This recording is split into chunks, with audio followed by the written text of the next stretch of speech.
ഒരു മാസം നീണ്ട റമദാൻ വ്രതത്തിനൊടുവിൽ ചെറിയ പെരുന്നാളിനെ വരവേൽക്കാനൊരുങ്ങി ഇസ്ലാം മത വിശ്വാസികൾ. റമദാനിൽ നേടിയ ആത്മവിശുദ്ധിയുടെ കരുത്തുമായാണ് വിശ്വാസികൾ പെരുന്നാൾ ആഘോഷിക്കുക. റമദാൻ 29-ആയ ഇന്ന് മാസ്പിറ നിരീക്ഷിക്കാൻ വിവിധയിടങ്ങളിൽ സംവിധാനം ഒരുക്കിയിട്ടുണ്ട്.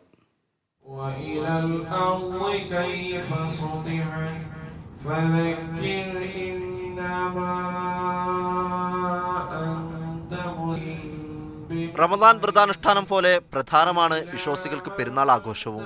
ലോകത്തെമ്പാടുമുള്ള മുഴുവൻ വിശ്വാസികളും ഒറ്റ ശരീരം പോലെയാണ്.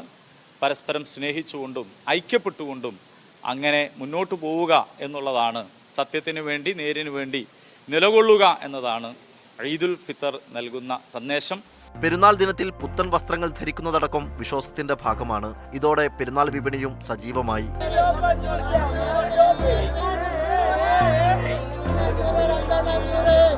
എല്ലാതും കുഴപ്പമൊന്നുമില്ല, അത്യാവശ്യം നല്ല ആൾക്കാരുണ്ട്, തിരക്കുണ്ട്.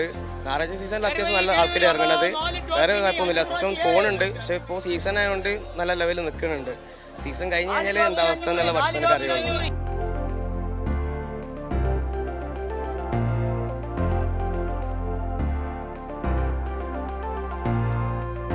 പെരുന്നാളിൻ്റെ ഭാഗമായിട്ട് ഡ്രസ്സ് എടുക്കാൻ ടോപ്പ് എടുത്തിട്ട് ഇപ്പം പാൻറ്റിനും ഷോൾഡറും പണി ഇങ്ങനെ കടകൾ മാറി മാറി തപ്പും.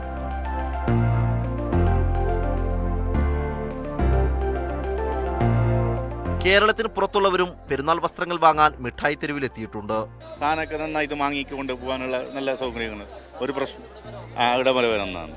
കുഴപ്പമില്ല, നല്ല സാധനങ്ങൾ നല്ല ചെറിയ വിലക്കൊക്കെ കിട്ടി, കുഴപ്പമില്ല, വന്നതിനുള്ള തൃപ്തിയുണ്ട്. ഇന്ന് മാസപ്പിറ ദൃശ്യമായാൽ നാളെ വിശ്വാസികൾ പെരുന്നാൾ ആഘോഷത്തിലും ഒഴുകും.